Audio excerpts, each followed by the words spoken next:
Stay tuned to acquire practical insights into that often challenging, mysterious, tough world of becoming a senior executive. Now for the rest of the story. Welcome to Thrive with Nancy. This podcast is dedicated to you, an executive woman who has done well in your career, and you're up for boosting the results you achieve even higher. In podcast 44, we discussed the first of two dangerous career tipping points. Now it's time to examine the second.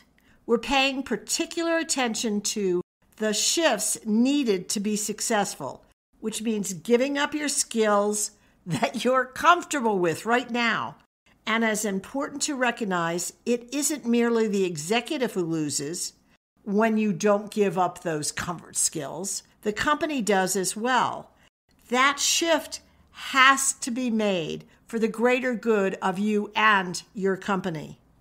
Are you ready to address the next season in your career, moving from mid-level management into senior-level influential position in the organization? At this point in your career, it is the first time, instead of managing task-driven people, where everyone reporting to you is the employee directly responsible for developing, producing, servicing, producing kind of genius work through your personal expertise, so you're no longer touching those people, your role now gets tricky.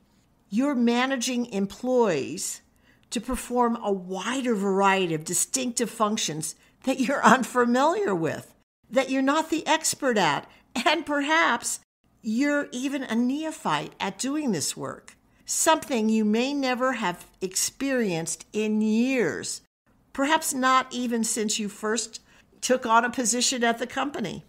You can no longer rely on your technical know-how as your primary asset. You got to erase that from your memory banks. Now, you'll depend on a broader array of strengths: communicating, delegation, strategic planning, team building, and leadership skills. Yes, you're still responsible for the end product. However, you're no longer personally touching all the detail.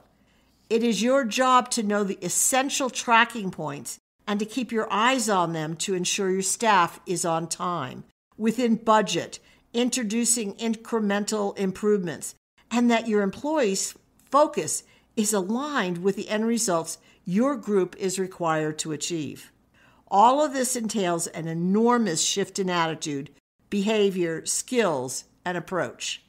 And sometimes women, instead of making this shift, dig in deeper and work harder and think they have to learn what they don't know in order to be the manager. Your company would never have promoted you if they didn't know you had skill sets to manage even unfamiliar areas. And I've got to tell you, if you're relying on your company to develop these leadership attitudes and behaviors, there's a strong possibility you'll be left in the career dust, so to speak. A Gartner study affirms this when only 29% of human resource professionals believe employees receive support that fits their unique needs. Can I get it any clearer than that? Your leadership development rests in your hands. Let's unpack this a little more. As you move into higher positions, you begin for the first time to have leaders reporting to you.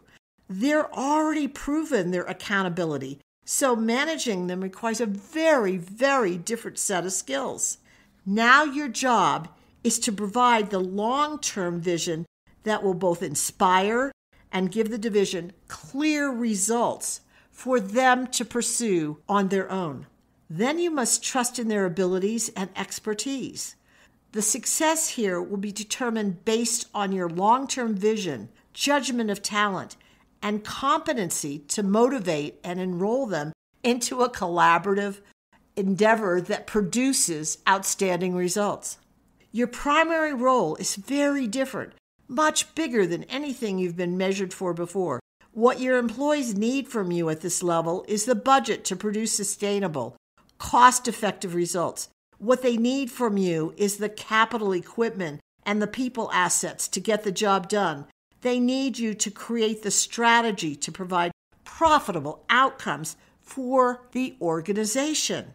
They need you to develop a culture for success. It necessitates a bigger you. They don't want you managing them. Your people don't want you to be managing them and their daily calendars. It's about the empowerment of others at this new, higher stage in your career journey. And this demands powerful, soft social skill development, not merely leaning in with your expertise development. Here, your ability to communicate strategies, concepts, and principles, rather than simply priorities, projects, and tasks, is absolutely central to your success and your company's. Your talent to back innovative ideas and spread them across the company is now coming to the forefront.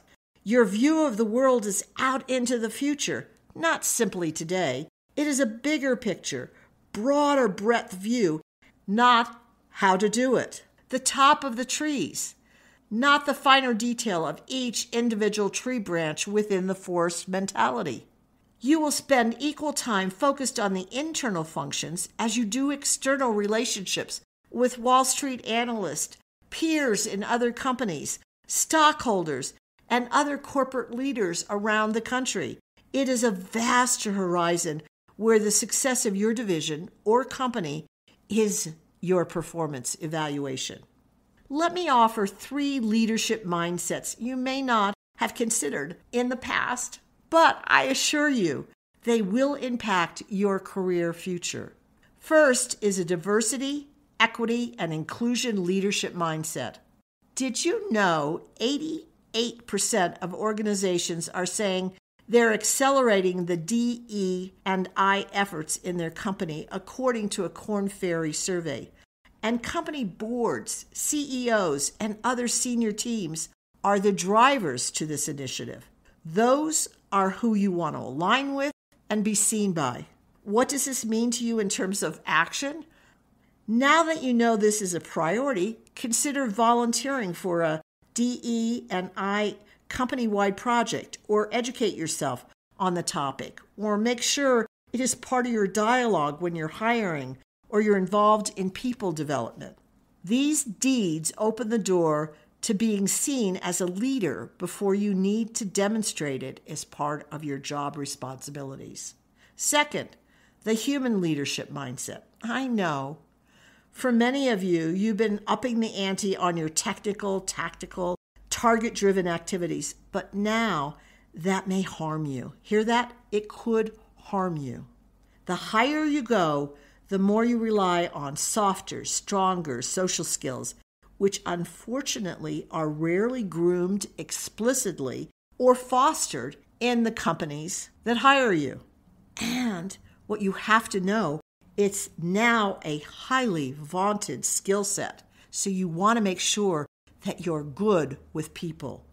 According to Gartner research, 90% of human resource leaders believe that to succeed in today's work environment, managers must focus on the human aspects of leadership. What do they believe you should be focusing on? Being authentic, empathetic, and adaptive. Additionally, I was looking at research from Stanford Institute and the Carnegie Mellon Foundation, where they found that 75% of long-term success depends on people skills, while only 25% on technical knowledge. Is that a mic drop moment? What percentage of your attention and time do you spend on improving your people skills? Is it enough? Third, financial leadership mindset. Okay, be real. How much do you know about your department's budget or your company's profit and loss statement? Or have you read the annual report? You might wonder why I even have this on the list, since in all likelihood, it isn't a requirement for your current position. It's because finances are the measurement of success in every company. And if you don't understand it, reaching the higher levels in your organization is going to be far more difficult. Sadly, I see there is typically not enough focus by women managers on money. Garnering such acumen only improves, hear this, your chances for higher salary, more diverse career opportunities, and greater career growth. If you answered no to the financial question, what do you need to do? Financial savvy, I have to tell you, was one of the weaknesses I addressed early in my career. To tell you the truth, I like money a lot, but financials are not a passion of mine. I asked a CFO to mentor me. In my case, it was a he, and he was happy to do so. I studied several levels of business finance until I could hold my own in a conversation and in the planning for the organization. Those two actions gave me the foundation I needed to boost me up the corporate ladder handily. What can you think of taking on for yourself? Oh, and lest I forget, hiring staff that had strengths and passions in my areas of weakness was an important factor to my success. And yes, all of these three can be acquired and honed. Have you identified the mindset you intend to focus on and nail? Is it on DE&I or the human side or finances? Yes, you're right. It does take time, but gosh, is it exciting to be contributing at an influential level. To me, it's always been well worth gathering your courage and going for it. I bet this has been a real game changer from the way you've been planning your leadership development. Kind of mind-boggling, isn't it? I'd appreciate you hitting the like button or subscribe or share this podcast. I'm committed to your success and that of other women, and I want you to look forward to going into work each and every day because much of the anxiety and the pressure you experience is gone. I need you to spread the word to other women. Together, we can transform this world. Have you ever looked at your career development with these three leadership mindsets?